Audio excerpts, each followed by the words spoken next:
My daughter-in-law slid the chair out from under me at the rehearsal dinner, just as I was lowering myself down, and the sound my hip made when it hit that hardwood floor echoed through the entire private room at Canoe. Every conversation stopped.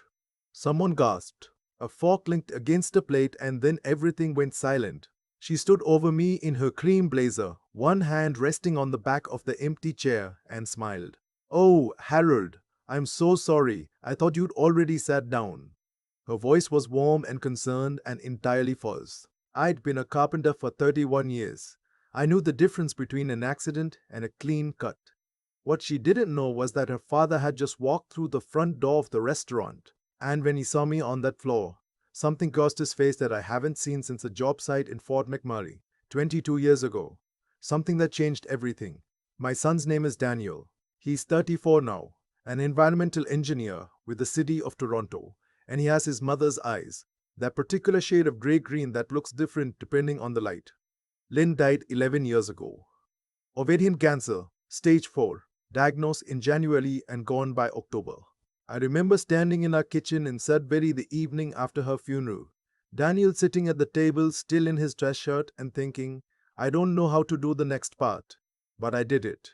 You figure out. You have to. I kept the house on Larch Street. Kept the business going. Hired Kowalski carpentry. Nothing fancy.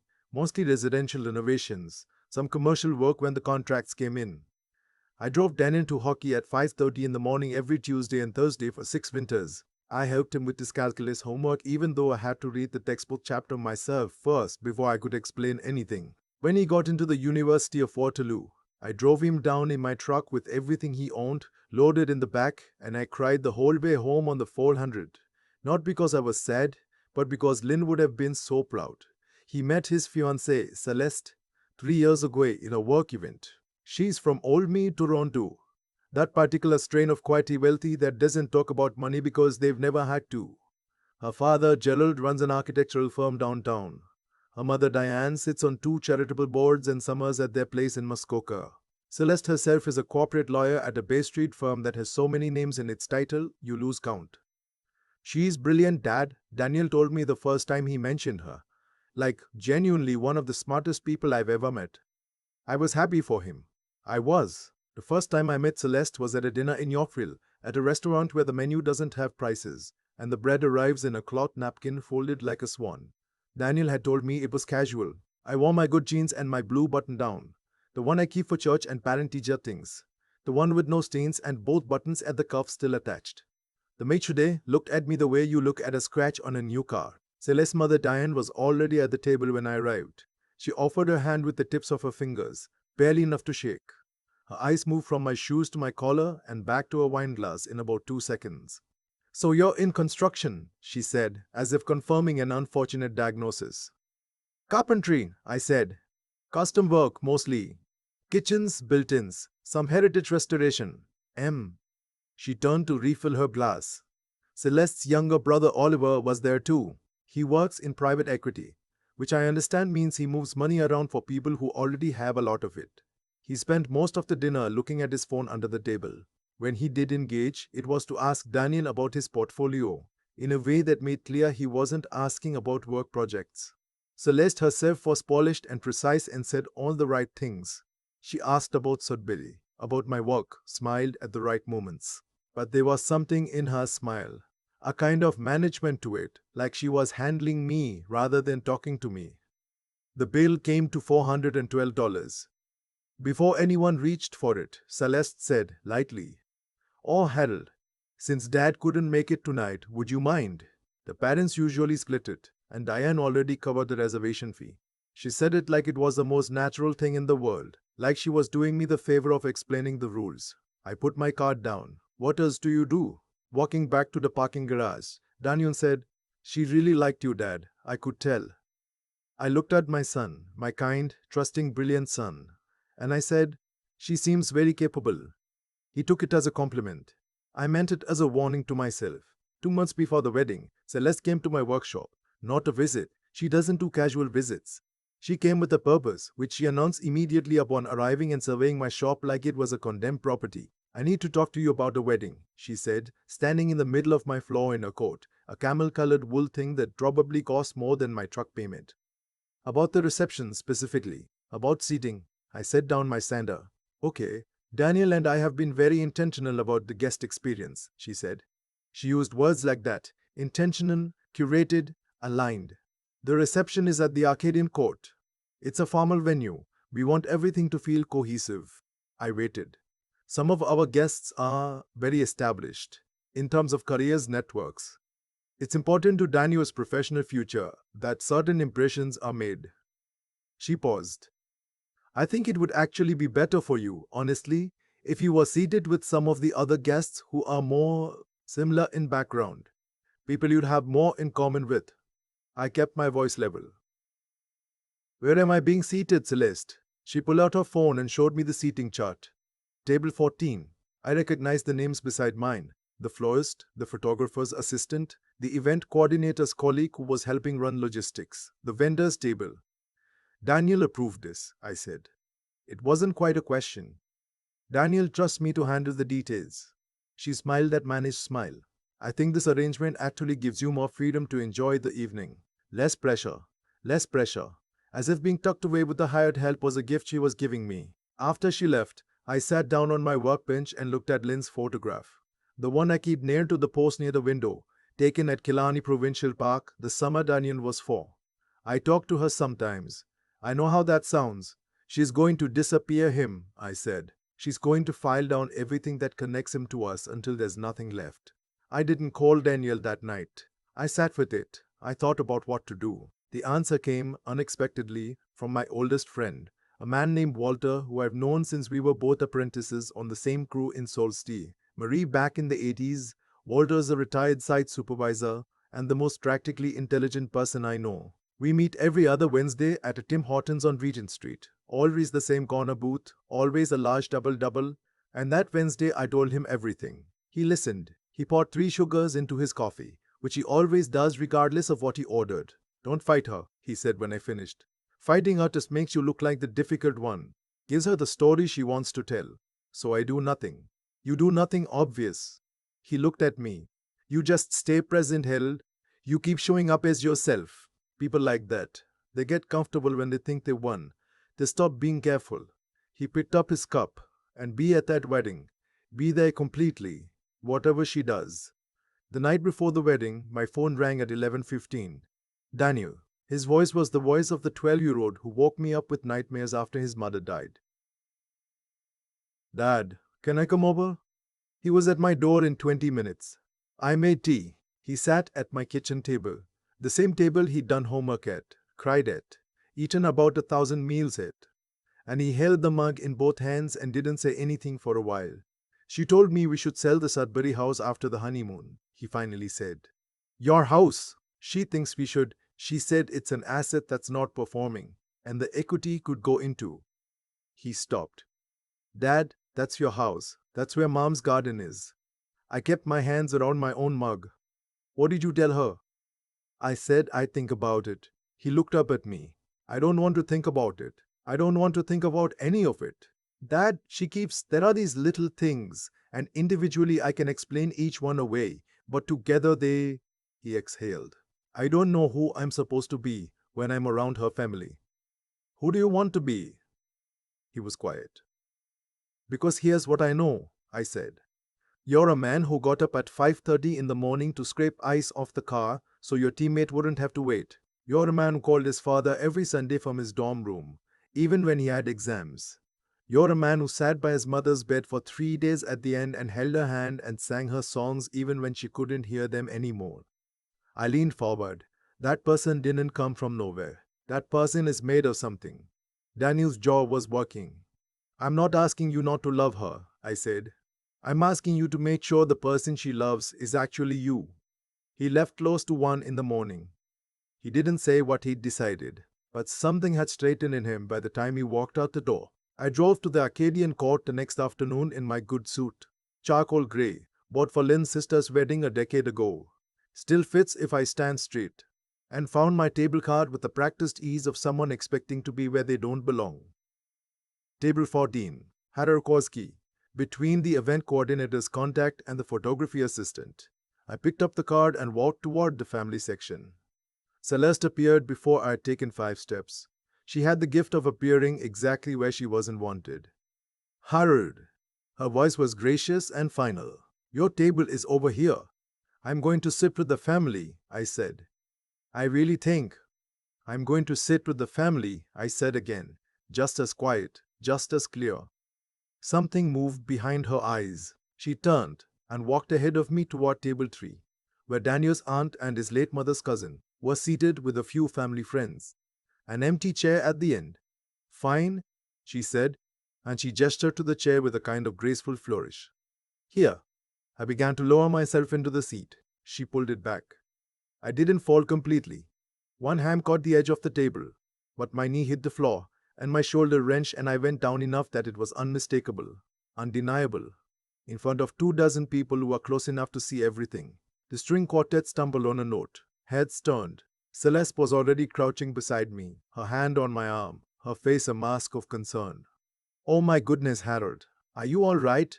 I'm so sorry. I was just adjusting. I looked up at her and said nothing. The room was very quiet. And then from the entrance, from across the marble and the candlelight and the arranged flowers, a voice. Harold? I knew that voice. The man walking toward me was in his late 60s, silver-haired, wearing a dark suit, his posture the kind that never entirely leaves a person. He moved through the room with the certainty of someone who has moved through worse. His face was weathered and direct, and I had last seen it on a building site in Fort McMurray 22 years ago, in the rain, when he was a young project manager and I was a lead carpenter on a heritage restoration project on a row of century-old storefronts on Franklin Avenue.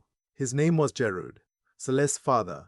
He reached me and extended his hand, and I took it, and he pulled me to my feet with a steadiness that I was grateful for. I didn't know you'd be here, he said. I recognized you the moment I walked in. Harold Kowalski. He said my name like it was worth saying. Celeste was very still. You two know each other. Daniel had appeared at my elbow, confused. Gerald turned to face the room which had gone entirely quiet. I don't think he planned it. I think he was simply the kind of man who speaks when something needs to be said. This man, he said, built the most precise mortise and tenon joinery I have ever seen on a commercial restoration project, in the rain, ahead of schedule. He paused. In 2003, on a job in Fort McMurray, I made a decision to cut corners on some staging to stay under budget. Harold refused. He told my site manager if the staging went in wrong, someone would get hurt, and he was right. There was a structural issue we caught in time because he wouldn't let it go. Gerald looked at me. I didn't thank you properly then. I should have. A junior foreman is difficult to overrule. You could have lost that contract. I nearly did, I said. I know, I found out later. He looked at his daughter. I have been on 4 projects in 20 years where someone in the trade stood up to management for the right reason. Harold was the first. I have told that story to every crew I've worked with since. The room was absolutely still. The candles made small sounds. Daniel's voice when he spoke was low and careful. Celeste, did you know about this? She said nothing. You put him at the vendor table. Daniel's voice was changing, the way weather changes. You've been putting him everywhere but where he belongs. He looked at the chair she'd pulled back from me, still sitting at an angle on the floor. You pulled the chair out from under my father. Daniel, you pulled the chair out from under my father. He said it again, not loudly, not dramatically, just clearly, with the weight of understanding something fully, for the first time. Gerald reached out and placed a hand briefly on my arm. It's good to see you, Harold. I'm sorry it's under these circumstances. I'm glad you're here, I said. And I meant that simply. Daniel stood beside me. His father-in-law stood across from us. And Celeste stood alone in the middle of the room in her wedding dress, and all the careful construction of the last 3 years, the curated table arrangements and the managed impressions and the small quiet erasures stood with her, and none of it looked like anything anymore. Daniel didn't say anything theatrical. He didn't give a speech. He put his hand on my shoulder and said, "Come on, Dad. Let's go outside for a minute." We walked out through the side doors onto the terrace that looked over Bay Street, and the October air was sharp and clean, the way it gets in Toronto in the fall, and Daniel stood with his hands in his pockets looking at the city. "I've been making excuses," he said, "for a long time. You loved her. I still do. Parts of her." He was quiet. But I don't think she loves who I actually am. I think she loves who she thought she could make me into. I didn't say anything. He didn't need me to. After a while, he said, Mom would have figured her out at the first dinner, wouldn't she? In about 4 minutes, I said, maybe 3. He laughed, and it was genuine. The laugh he's had since he was a boy, the one that sounds like it starts in his chest. Then he leaned on the railing and looked out at the city and was quiet again. I don't know exactly what happened inside the reception after that. I know that the evening ended without a first dance. I know that Diane left early. I know that Gerald shook my hand at the door on the way out and said quietly, My daughter has many qualities, not all of them earned. I didn't say anything to that. Daniel slept on my couch that night. He's never been too proud to come home, my son. That was always my favorite thing about him. In the morning, I made eggs and toast, and we sat at the same kitchen table and drank coffee, and he talked. And I listened, and I thought about Lynn and what she would say. I think she'd say, You did all right, Harold. I think she'd say, You did all right, Harold. I think she'd say, He knows who he is. That's the whole thing, really. That's all I ever wanted for him. You spent 30 years building something. A person, really. Though it doesn't feel like that at the time. It feels like driving to hockey practice and helping with homework and calling in favors to make the tuition work and crying on the highway home and hoping you're doing it right. And then one day your son stands up in a room and chooses not the glittering thing, not the easier story, but the real one. The one that's actually his.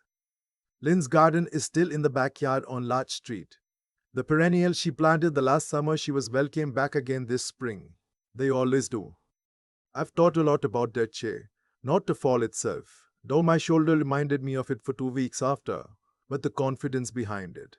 The certainty that she could do that in a room full of people, and that nothing would come of it. That's what stays with me. Not malice, exactly. Something colder than malice. The assumption that I simply didn't matter enough for it to matter. I've met a few people like Celeste in my life. Not many, but enough to recognize the type. They're not stupid. That's the thing. She was genuinely sharp, but somewhere along the way, she had learned to measure people strictly by what they could do for her. And anyone who didn't register on that scale just became furniture. Movable. Rearrangeable. Something to tuck out of sight when the important guests arrived. What she never accounted for was that the world has a way of keeping score on its own terms. I didn't set any of it in motion. I didn't engineer Gerard's arrival or arrange for him to walk in at that particular moment. I just showed up. I did my work honestly 30 years ago in Fort McMurray, in the rain, because it was the right thing to do and because someone could have gotten hurt if I hadn't. I didn't do it for recognition. I didn't do it for recognition. I didn't do it thinking it would matter in a Toronto reception hall 2 decades later. I did it because that's what you do when you know the difference between right and wrong and you've decided, somewhere early on, to live by that difference even when it costs you. That's the thing about integrity. It's not a strategy. It doesn't pay dividends on a schedule you can plan around. It just quietly accumulates, year after year, in the people whose lives you touched and the moments where you chose the harder thing. And sometimes, only sometimes, it walks into the room at exactly the right moment. Daniel figured things out on his own. I want to be honest about that. I didn't tell him what to do. I didn't ask him to choose. I sat with him at my kitchen table and I asked him who he wanted to be. Because that's the real question, always. Not what's practical, not what's impressive, not what looks good from the outside. Who are you actually? When nobody's managing the impression, he knew the answer. He'd always known it. He just needed a moment of quiet to hear himself think. I raised him to use his head, to look at a situation clearly and not let the shine of something blind him to what's underneath. That kind of clear-sightedness doesn't come naturally to anyone. It has to be practiced, like any skill. You have to be willing to see things as they are, rather than as you wish they were. That's not cynicism. That's just paying attention. And then there's the staying power, the getting up after the fall, literally in my case, and straightening your jacket and not giving anyone the satisfaction of seeing you broken. I've had to do that version of standing up more times than I can count. After Lynn died, after contracts fell through, after months where I wasn't sure the numbers would work. You keep going. You don't always know why at the time. You just keep going because there's a boy who needs breakfast in the morning and a promise you made to his mother. Lynn's perennials came back again this spring, same as every year. I didn't do anything special to make that happen. I just didn't dig them up. Some things persist on their own, if you leave them room to.